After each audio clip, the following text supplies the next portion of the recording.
बिरादार तौबातुल्लाह इब्ने जियाद इमाम हुसैनेर लेबासेर नकल करे लेबास बानाले और लेबास पड़े निल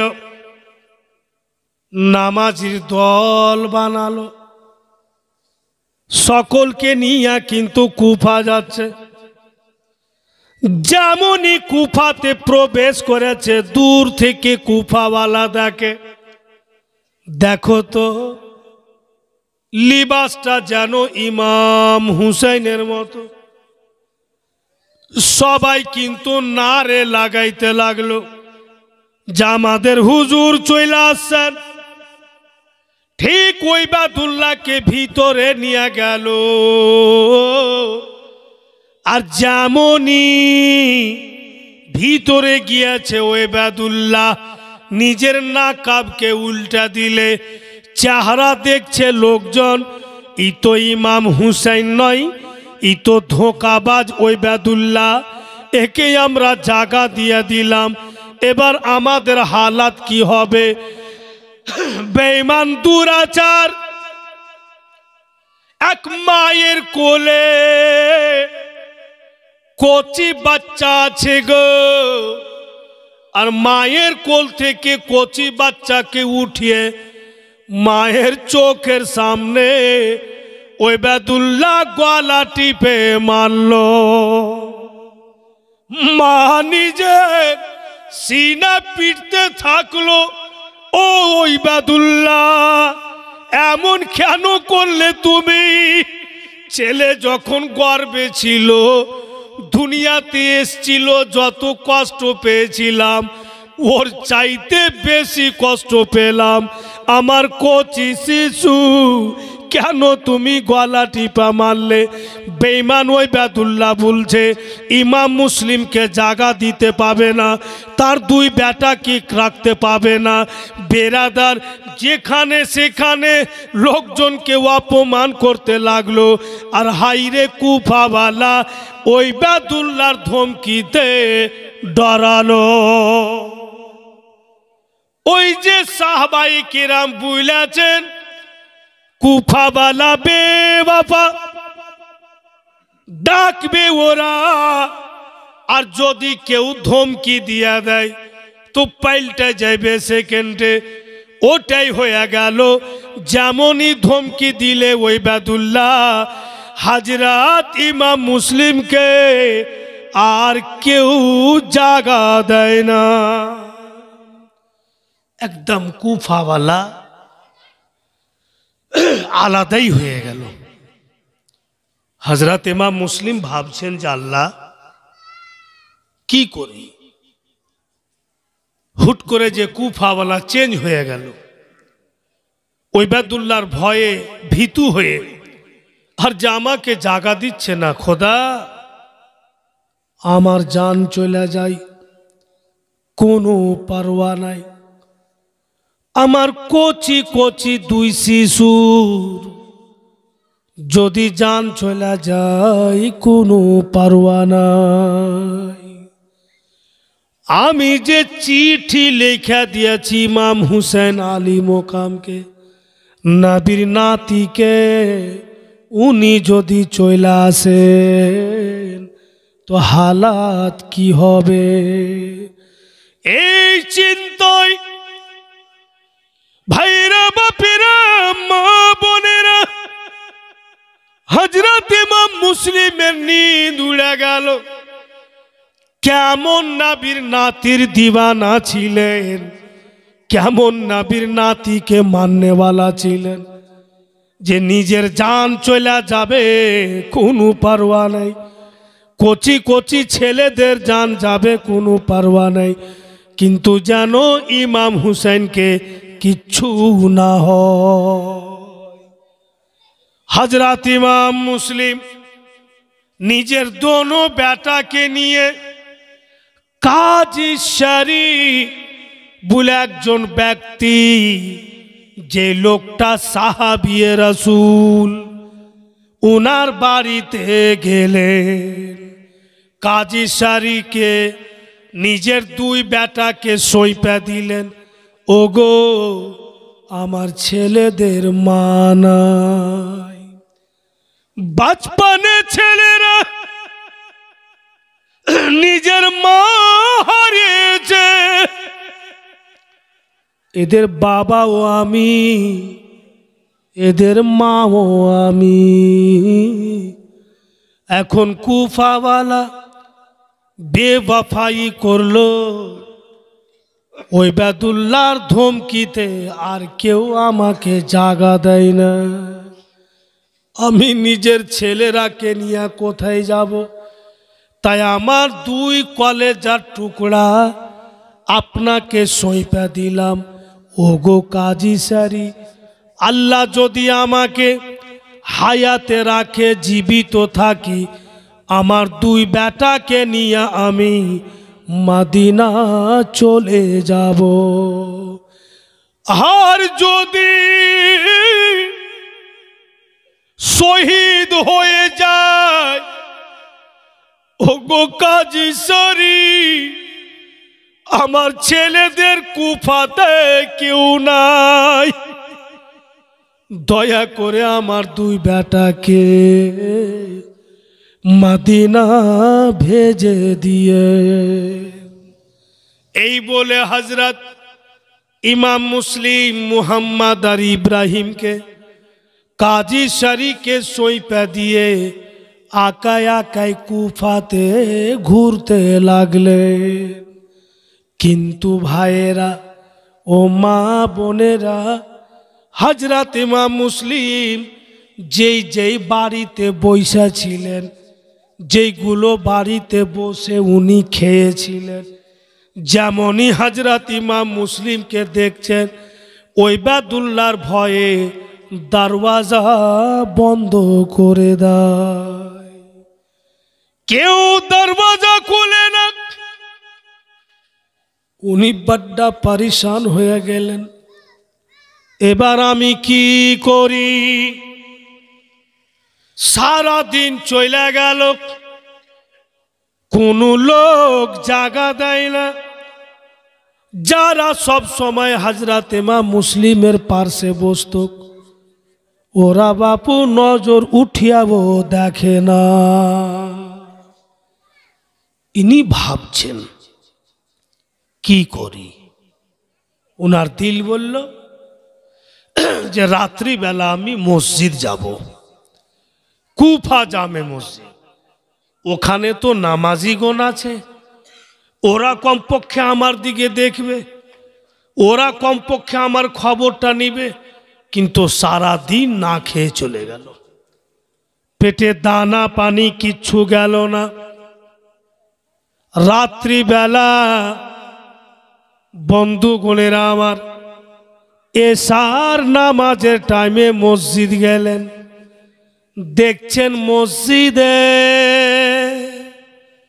একদম ফুল নামাজি।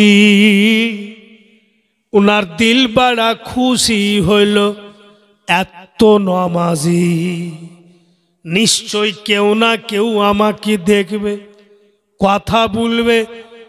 নামাজ যখন শেষ হলো, লোক একের পর এক বেরিয়ে চলে যাচ্ছে। ওনার দিকে তাকিয়াবো দেখছে না, ওনার খবরও নিচ্ছে না।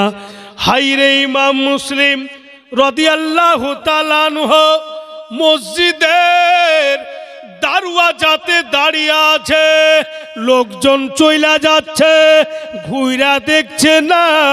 তামাম লোক যখন চলে গেল, উনি আরও চিন্তায় পড়লেন, এবার আমার হালাত কি হবে? আমি কি করে জায়গা পাবো? কোথায় গিয়ে আমি দুটি দানা পাবো? বেরাদার, সব শেষে মসজিদ থেকে বের হচ্ছেন একজন ব্যক্তি, উনিও সাহাবিয়ে রাসূল, জিনার নাম লিখছে কিতাবে বন্ধুগণেরা আমার, হযরতে হানি বিন উররা।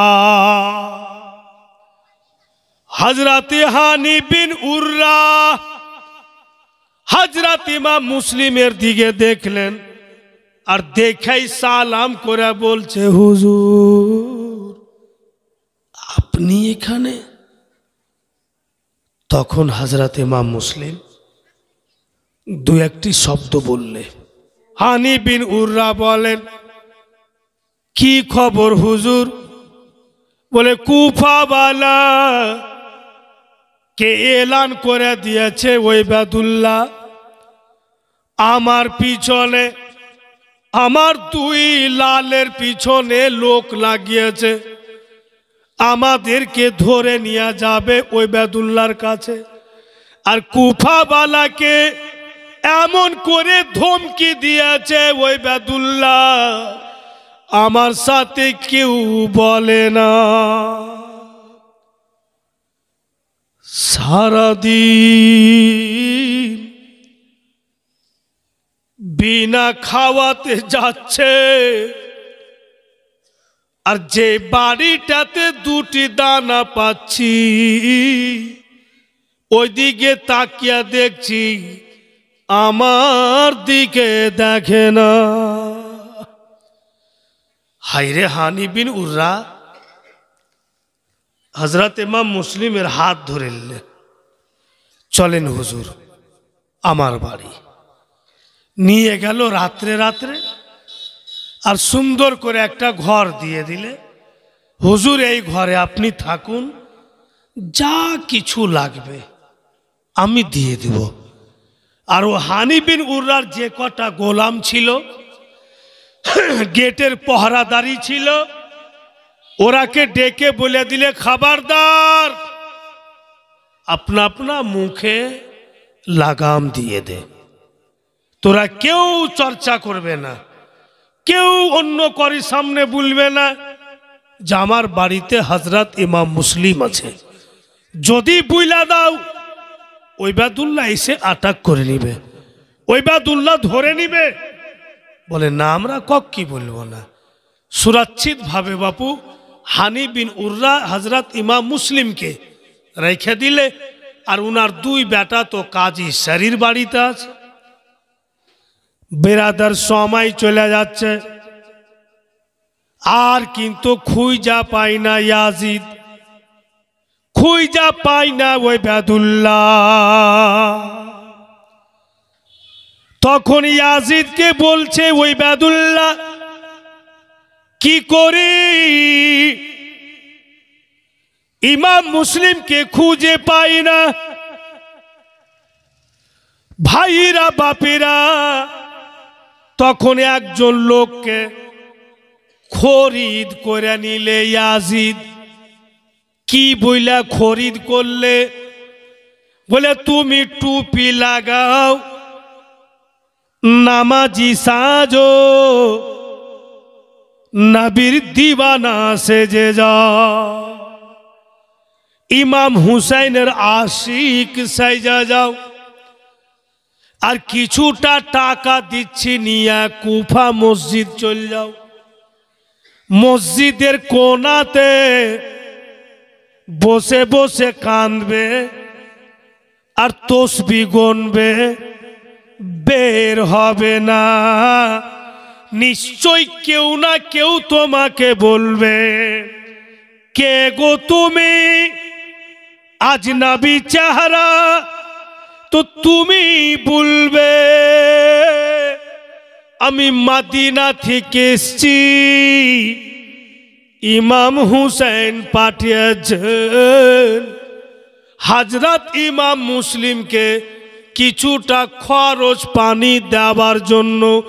এই যে পটলিতে বাঁধা আছে উনাকে দিব। কয়েকদিন থেকে আমি ঘুরে বেড়াই, কিন্তু হাইরে কুফাওয়ালা কোন জায়গাতে যে ছুপিয়া দিয়েছে, কি শহীদ করে দিয়েছে, কিচ্ছু বুঝতে পারি না।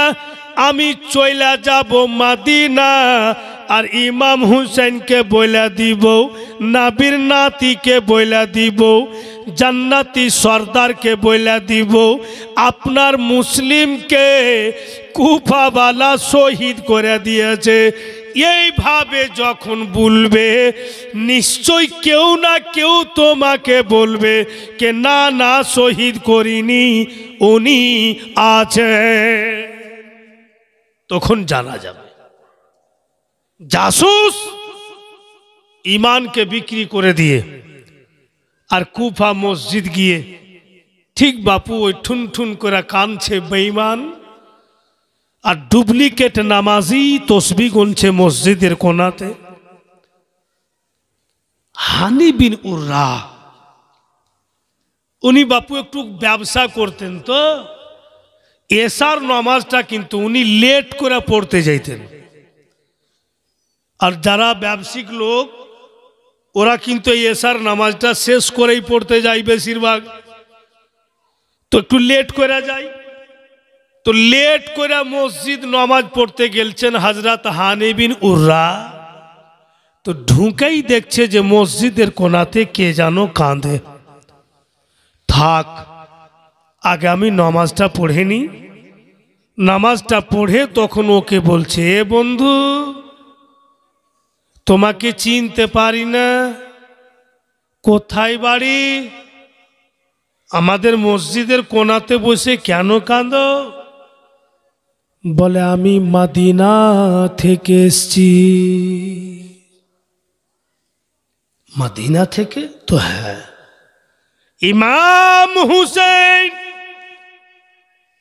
নবীর কলিজার টুকরা আমাকে পাঠিয়েছেন, কারণ ইমাম মুসলিম নবী পাকের নাতির নাইব হয়ে আইছেন, ওনাকে কিছুটা খরচ পানি দেওয়ার জন্য আমাকে ইমাম হুসেন পাঠিয়েছেন। কিন্তু হাইরে কুফাওয়ালা, কোথায় যে ছুপিয়া দিয়েছে নজরে আসছে না। যাক, আমি চলে যাব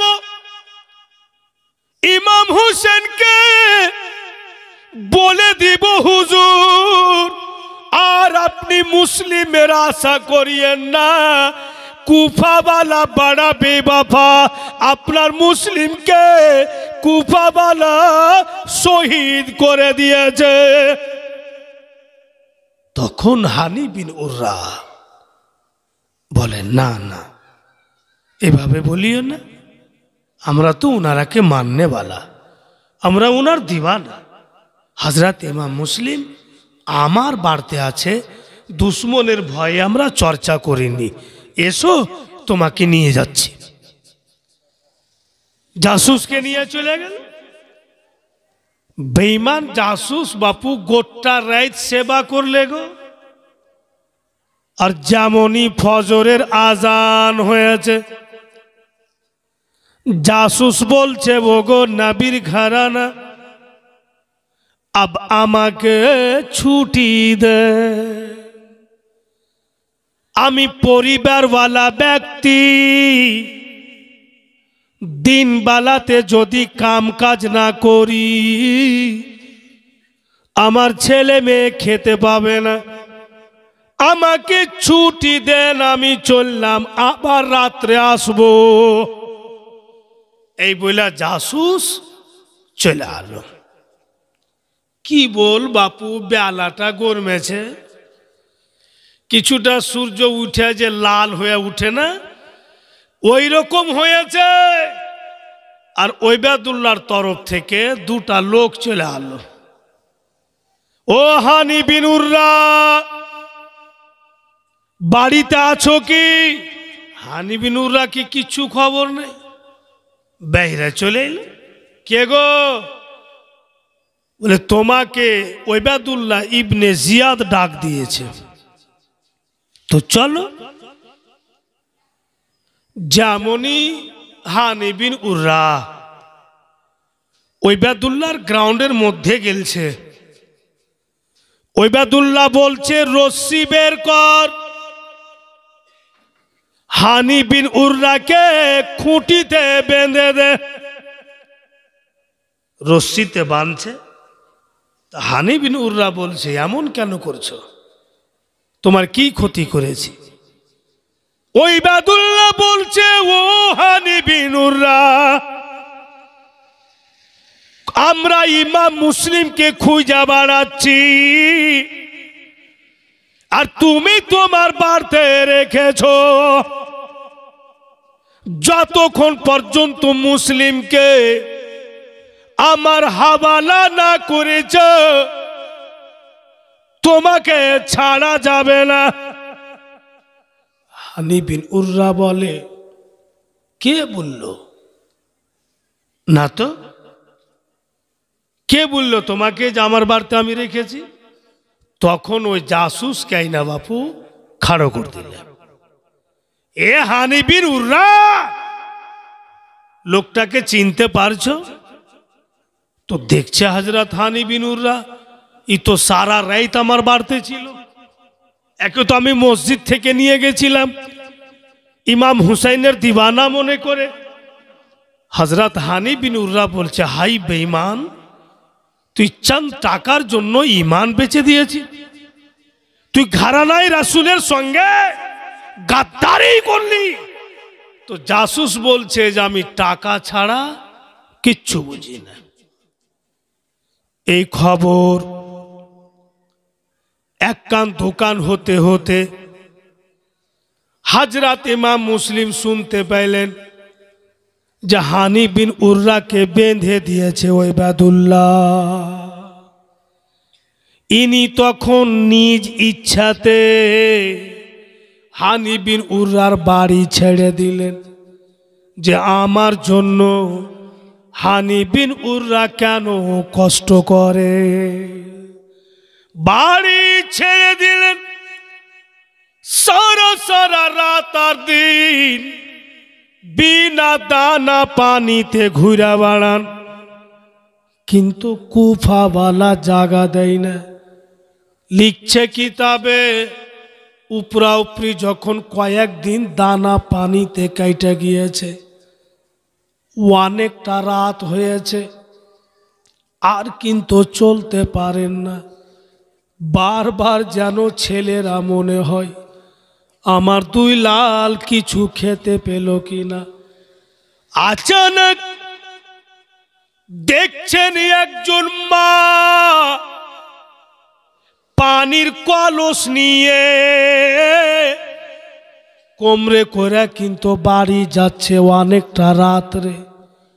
হযরত ইমাম মুসলিম সামনে দাঁড়াইলো, বেটি একটু দাঁড়ান, মা গো আপনার পানির কলসি থেকে একটু পানি দিবেন কি? মেয়েটা বলছে, হুজুর ক্ষমা করে দেন, পানি যদি আপনাকে দিয়া দিই আর ওই ওবায়দুল্লাহ জানতে পারে আমার বাচ্চা বাচ্চি সকলকে মেরে দিবে, আমার পরিবার নষ্ট করে দিবে ওই ওবায়দুল্লাহ। হাইরে ইমাম মুসলিম তবুও মুস্কি মেরা হাসছেন আর বলছেন, মা জান চলে যা, বুঝতে পারছি আমার কিসমতে পানি নাই। ওই মা কিন্তু পানির কলসি লিয়া চলে গেল। কিন্তু আপনারাই বলুন ভাইয়েরা, বাপেরা, মা বোনেরা, কয়েকদিন থেকে লাগাতার পেটে যদি দানা পানি না যায় শরীরের শক্তি কমবে কিনা? সারা রাত এইটা বাড়ির দিকে দেখছেন, এদিককার বাড়ির দিকে দেখছেন, কেউ যদি আমাকে দেখে দরওয়াজা খুলে দেয়, কেউ যদি আমাকে ইশারা করে ডাকে, সারা কুফা দরওয়াজা বন্ধ। বলুন আপনার সুন্দরপুরে এবার দিয়ে আমার 3 বছর হচ্ছে, প্রায় ছেলেরা আমাকে চিনেছে, আমিও প্রায় ছেলেকে চিনেছি। পার্শ্বে বসে কথা বলছে, সম্মান সহ যা কিছু পারছে খাওয়াচ্ছে। আর হঠাৎ যদি একদিন রাত্রে আমি না খেয়ে আসি আর গোটা সুন্দরপুর যদি আমাকে দেখে দরওয়াজা বন্ধ করে নেয় তো দিল ফাটবে কিনা বলুন? যে আমি কি অন্যায় করেছি। আমাকে তো সবাই চিনে। আজকে আমার এক ঢোক পানির দরকার, তো সুন্দরপুরওয়ালা মুখ ফিরিয়ে নিলে। হযরত ইমাম মুসলিম গোটা কুফার বাড়ি বাড়ি দেখছে, কেউ বাপু দরওয়াজা খুলে না। উনি ভেবে নিলেন আর আমার কোনো রাস্তা নাই, যত দূর পারি হেঁটে হেঁটে যাব, কমপক্ষে আমার ছেলেদের পর্যন্ত যা, একবার কলেজার টুকরা রাখে দেখি। এই চিন্তা ভাবনা করে বাপ হযরত ইমাম মুসলিম যাচ্ছেন। তো অত রাইতে বাপু একটা বাড়ির দরওয়াজা খোলা আছে, আর একটি আলো দরওয়াজাতে জ্বলে। অত বড় কুফা, সবারই দরওয়াজা বন্ধ, একটাই বাড়ির দরওয়াজা খোলা আর একটি আলো জ্বলছে। ইনি এক পা দুপা করে ওই বাড়িটা গেলেন। দেখছে বাড়ির ভিতরে কোনো লোক নজরে আসছে না। উনি কিন্তু দরওয়াজাতে হিলান লাগিয়ে আর দাঁড়িয়ে গেলেন। আস্তে আস্তে কিন্তু উনি বইসা গেলেন। যেমনই বসেছেন, হঠাৎ করে বাড়ির ভিতর থেকে একজন মা বেরিয়ে আসলেন। যেমনই বেরিয়ে এসছেন, দেখছেন একজন উনার দরওয়াজাতে বইসা আছে। ওই মা বলছে, বাপু তুমি কে? এত রাত্রে আমার দরওয়াজাতে কেন? হযরত ইমাম মুসলিম বলছেন, মা আমি হচ্ছি ইমাম মুসলিম। তবে বাপু তুমি নবীর ঘরানা, তো আমার দরওয়াজাতে উঠো বেটা, উঠো, ভিতরে এসো। ওই মা বাপু ইমাম মুসলিম রাদিয়াল্লাহু তাআলা আনহুকে উঠিয়া ভিতরে নিয়ে গেল। চোখ মুখ শুকিয়ে আছে, দানা পানি পেটে নাই। হাইরে মা, চট করে বাপু প্লেটে কিছুটা খাবার নিয়ে আসলে, ধন আমার খেয়ে নাও, খাও বাপু খেয়ে নাও। প্লেট খানাকে নিলেন, খাবার দিকে তাকিয়া তাকিয়া দেখছেন, কিন্তু মুখে দেয় না। ওই মা বলছে, বেটারে একটু যদি তোমাকে সন্তুষ্ট করতে পারি, দয়ার নবী আমার প্রতি সন্তুষ্ট হবে, একটু কিছু খাও। হযরত ইমাম মুসলিম বলে, ও মা সত্য কথা বলুন, এত বড় কুফা, প্রত্যেক দরওয়াজা বন্ধ, আপনার দরওয়াজা কেন খোলা? ওই মা বলছে, বাপুরে তুমি যেমন কোন মায়ের বেটা, আমিও একজন মা। আমার একটি ছেলে আছে ধন, যে ওয়াপরের ফ্যাক্টরিতে কাজ করতে যায়। কোনো রাত্রে একটাতে বাড়ি আসে, কোনো রাত্রে দুটায় বাড়ি আসে। বাপুরে আমি যে মা, আমাকে ঘুম হয় না। ছেলের জন্য বিছানা করে রেখেছি, খাবার বানিয়ে রেখেছি। বেটা আমার বাড়ি আসবে, ছেলেকে দুটি দানা খাওয়াবো, বেটা আমার ঘুমাবে, তবে আমি ঘুমাবো। আমি যে ছেলেকে মানুষ করেছি, যেমনই বলেছে এই শব্দটি, হযরত ইমাম মুসলিম বাচ্চা ছেলের মতো ফুটে ফুটে কাঁদতে লাগলেন। ওই মা বলে, বেটা কি হলো তোমাকে বলো, কেন তুমি ফুটে ফুটে কাঁদতে লাগলে? হযরত ইমাম মুসলিম বলে, মা আপনি মা বেঁচে আছেন, ভুলে তো আপনার ছেলেদের অপেক্ষা করছেন। আপনি আপনার বেটা আসবে তো আপনি খিলাবেন, বিছানা করেছেন।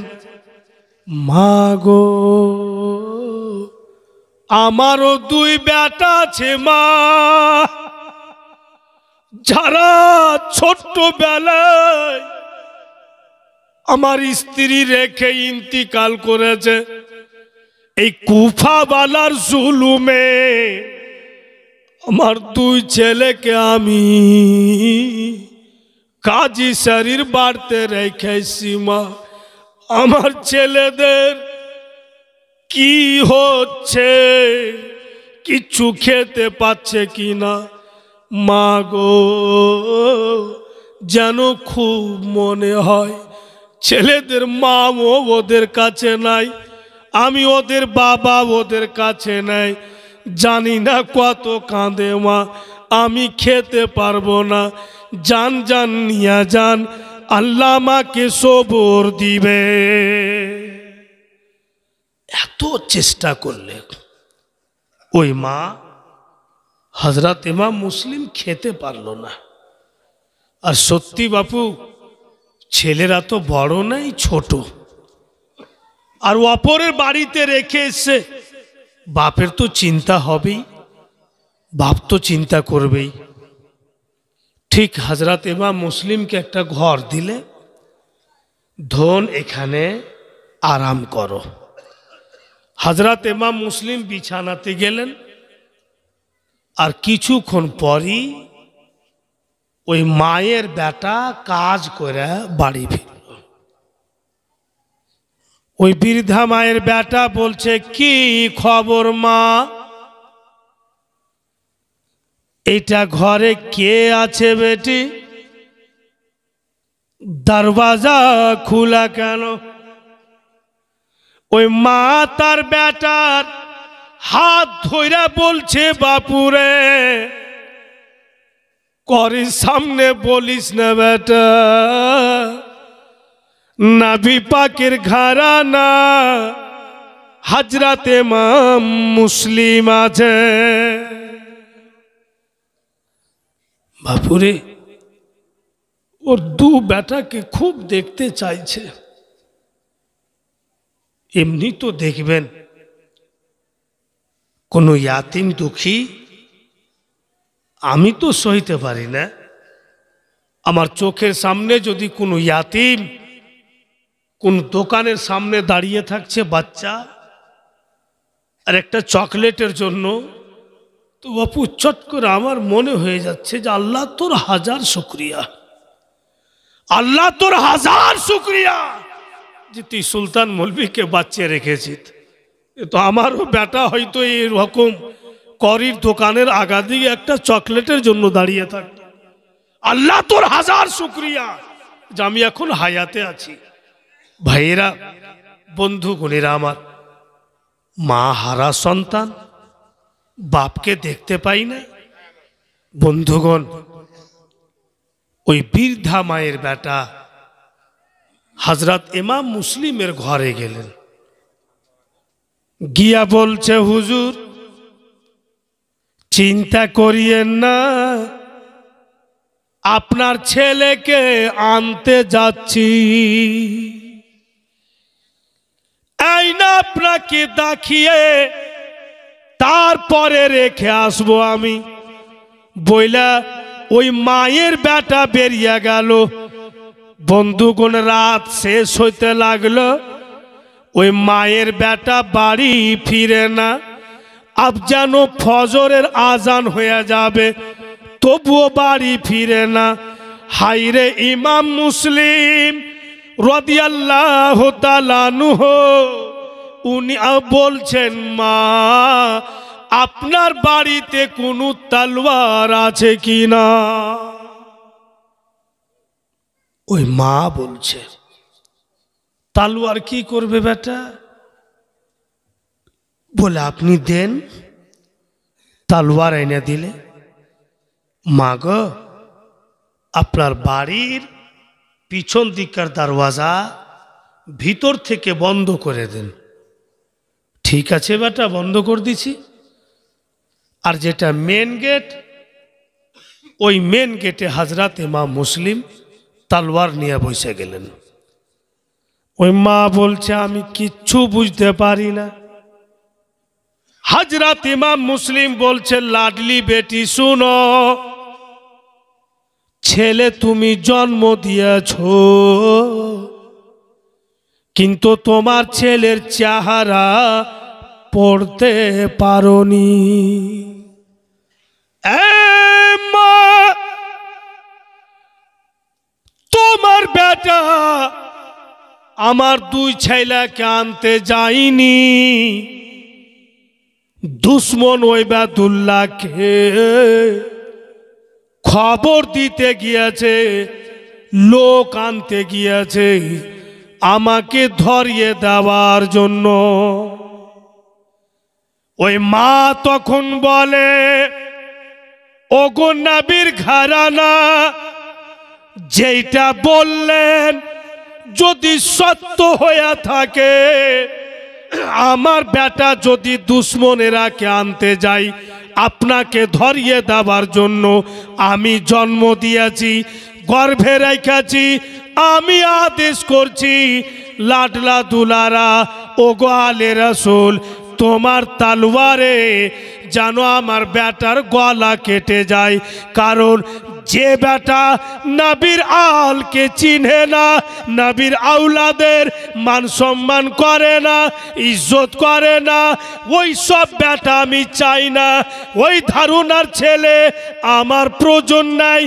যদি দুশ্মনকে নিয়ে আসে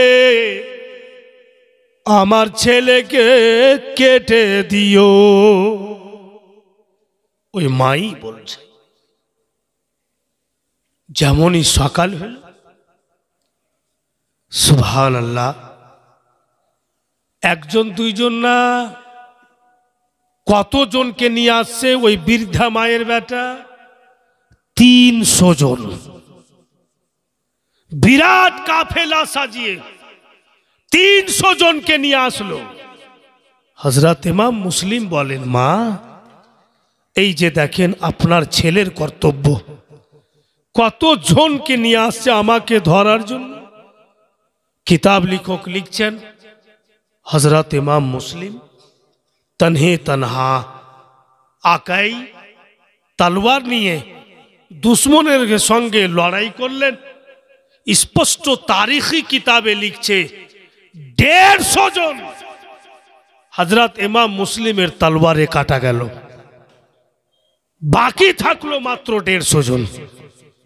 150 জন দূরে দাঁড়িয়ে দাঁড়িয়ে দেখছে আর আলোচনা করছে যে নবীর আওলাদকে সহজে পারা যাবে না। কেউ আর সামনে আসতে চায় না। এদিকে হযরত ইমাম মুসলিমের গলা শুকিয়ে যায়। ইশারা করছেন, মা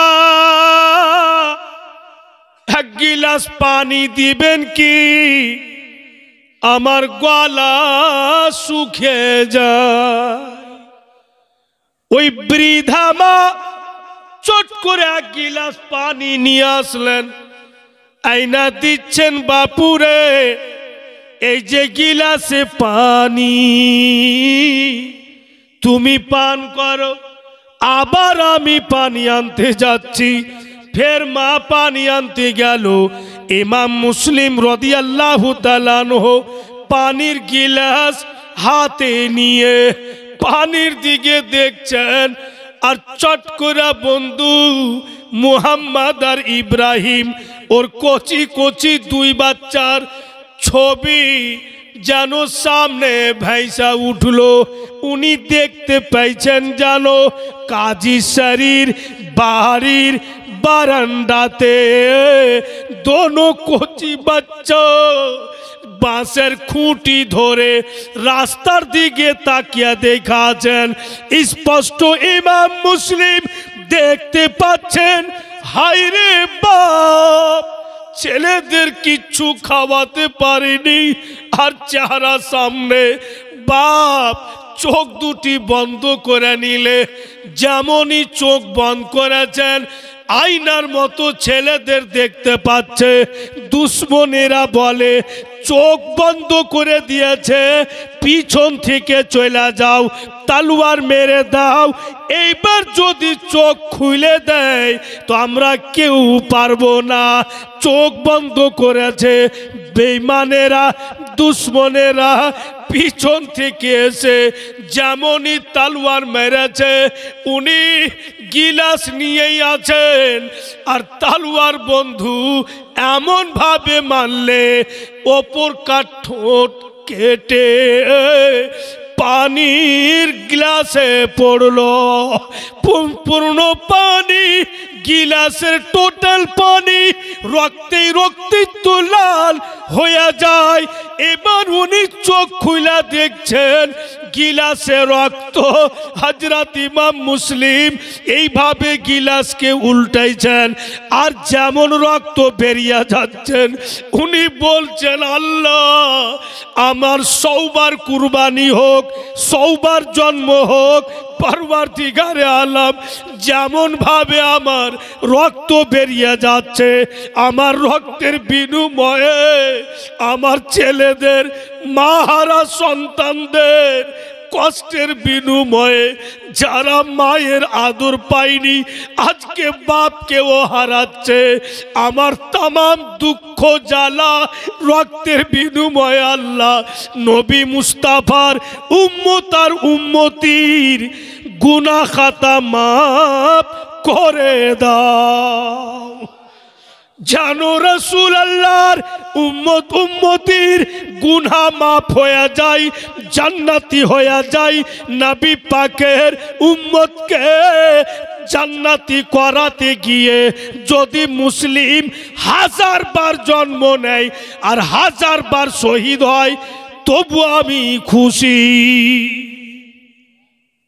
বিরাদার, ওই হযরত ইমাম মুসলিমকে ওরা জঞ্জির বেঁধে কুফার বিচে নিয়ে গেল, আর तमाम কুফাওয়ালাকে দেখাইছে, যদি ইয়াজিদের কথা না মানো, ওবায়দুল্লাহর কথা না মানো, ইমাম মুসলিমকে শহীদ করছি, তোমাদেরও হালাত এই হবে। স্পষ্ট তারিখি কিতাবে লিখছে कि हानी बिन उर्रा को कुफाते आना হয়েছে, আর হযরত ইমাম মুসলিমের সঙ্গে শহীদ যখন করতে যাচ্ছে তো বলছে দুশ্মনেরা, ও মুসলিম সুযোগ আছে, একবার তুমি ইয়াজিদের সাপোর্ট হয়ে যাও, একবার তুমি ইয়াজিদকে খলিফা মেনে নাও, তো তোমাকে কুফাতে আলিশান বিল্ডিং করে দেবে, আলিশান বিল্ডিং করে দিবে, দৌলতের বোঝার লাগিয়ে দিবে ইয়াজিদ। হযরত ইমাম মুসলিম বলেন, বেঈমান, ঈমান নষ্ট করব না, 100 বার যদি জন্ম হয় আহলে বায়াতের জন্য, 100 বার যদি শহীদ হইতে হয় তবুও মুসলিম শহীদ হবে। দুরাচারীরা এই যে মঞ্জারটা করলো, শহীদ কুফার বিচে, সম্পূর্ণ ঘটনা কাজী শরীফ, যার বাড়িতে হযরত ইমাম মুসলিমের 2 বেটা আছে, ও কিন্তু বাপু দেখছে যে চোখের সামনে হযরত ইমাম মুসলিমকে শহীদ করলে। এ মা বোনেরা একটু শুয়ে শুয়ে ভাইবা দেখিয়ে তো মা, যে আমাদের জন্য নবী আর আলে নবী, নবীর আলো আওলাদ কত দূর করছেন। মায়েরা, উনারা নিজের গোটা গোটা পরিবারকে কুরবান করে দিয়েছেন, আর বদলে আমাদের গুনাহ খাতার মাগফিরাত করছেন। বেরাদার, উনাদের মতো আপন দরদি কেউ হতে পারে না। শহীদ হওয়া তো দেখলে ইমাম মুসলিমকে কাজী শরীফ খুবই টেনশনে পড়ে গেল। আল্লাহ আমি বাড়ি যাব,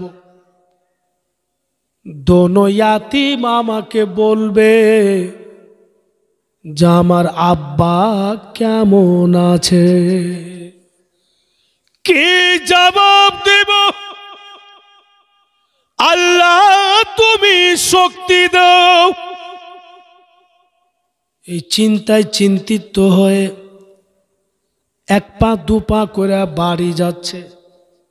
বক্তব্য বুঝার চেষ্টা করুন।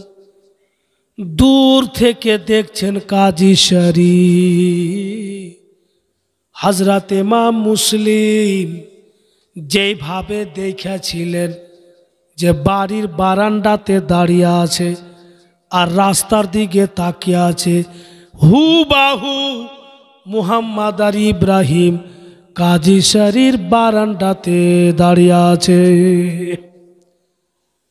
কাছে গিয়ে কিচ্ছু বলতে পারে না, দোনো হাত উঠিয়ে দোনো ইয়াতিমের মাথাতে হাত রেখেছেন। কাজী শরীফ হাত এভাবে বুলেছে, দোনো ভাই নজর উঠিয়া মুসলিম কি বলে কাজী শরীফ দিকে দেখে। কাজী শরীফ ওদের নজরে নজর মিলাতে পারে না। দোনো ইয়াতিম কাজী শরীফ হাত ধরে নিয়েছে আর বলছে আর মাথায় হাত দিয়েন না, বলেন বা না বলেন বুঝতে পেরেছি আগে তো মা হারিয়েছি, আজকে বাপ চলে গেল। কাজী শরীফ দুই ইয়াতিমকে বুকে লাগালো। কে বললে তোমরাকে যে তোমার বাপ চলে গিয়েছে? বলে আপনি না বললে কি হবে, আপনি যে মাথায় হাত রেখেছেন এটি বুঝতে পারছি যে আমরা ইয়াতিম হয়ে গেলাম। কাজী শরীফ দোনো ছেলেকে, বন্ধুগণ বলে বাপুরে চিন্তা করিস না বেটা, ব্যবস্থা করে দিচ্ছি। তো কাজী শরীফ ওর বেটাকে ডাকছে। কাজী শরীফ বেটা এলো, আব্বা বলুন। তো বলছে বাপুরে জীবনে অনেক কাজ করেছি বেটা, আজকে একটা কাজ দিছি ধন করতে যদি পারো তো আল্লাহ তোমার প্রতি সন্তুষ্ট হয়ে যাবে। কি কাজ বলেন? বলে এই দোনো ইয়াতিমকে দেখছো বেটা, এদের বাবা মা কেউ নাই।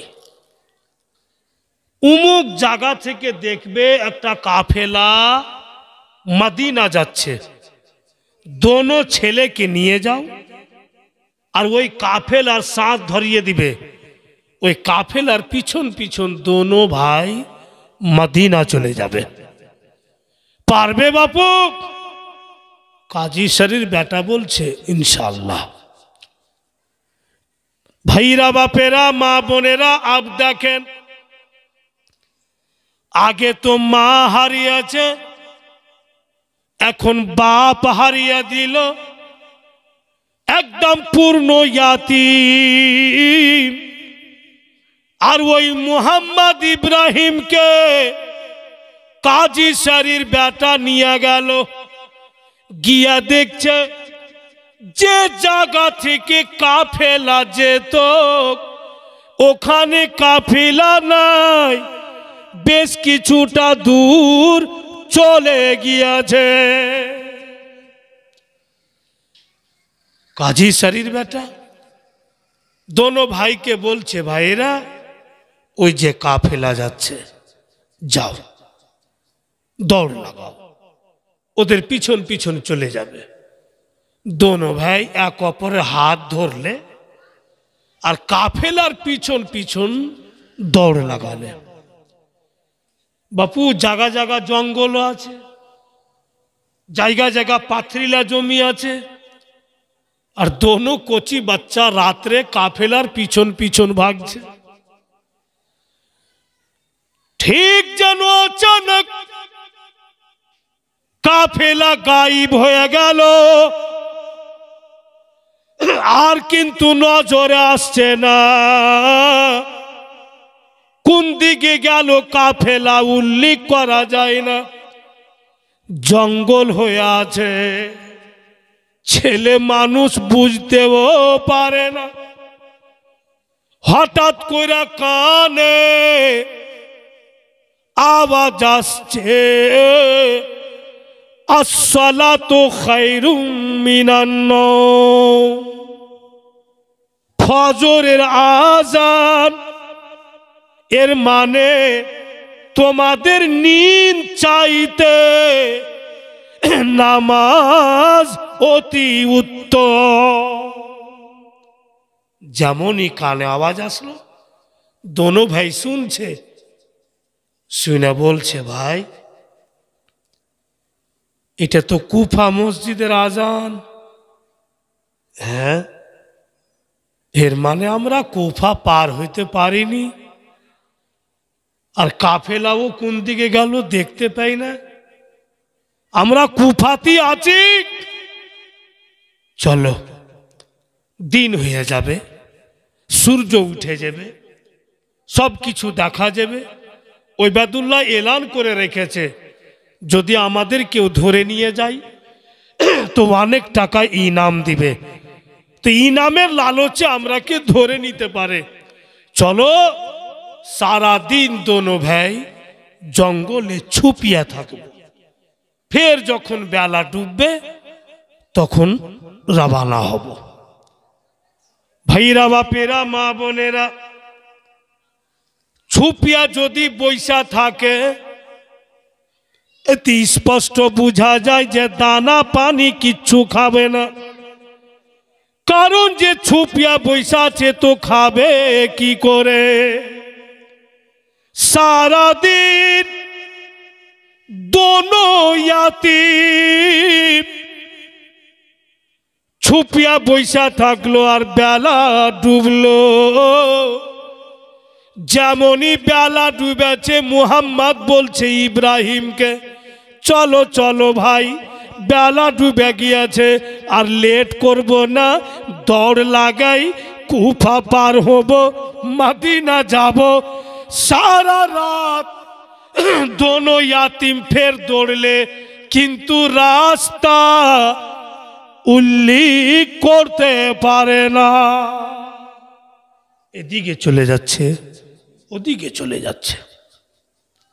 ফের যখন ফজরের আজান হয়েছে, ওই কুফা মসজিদেরই আজান, এখনো কুফা পার হয়নি।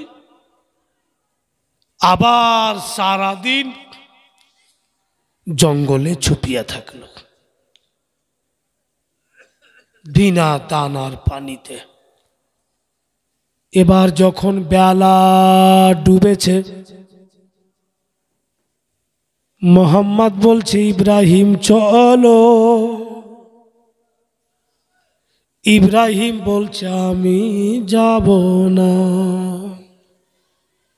কেন? কিসের জন্য যাবে না তুমি? ইব্রাহিম বলছে আমার পায়ের তলা আগুনের মতো জ্বলে, পেটে দানা নাই, খেতে পাইনি, ব্যথা লাগে,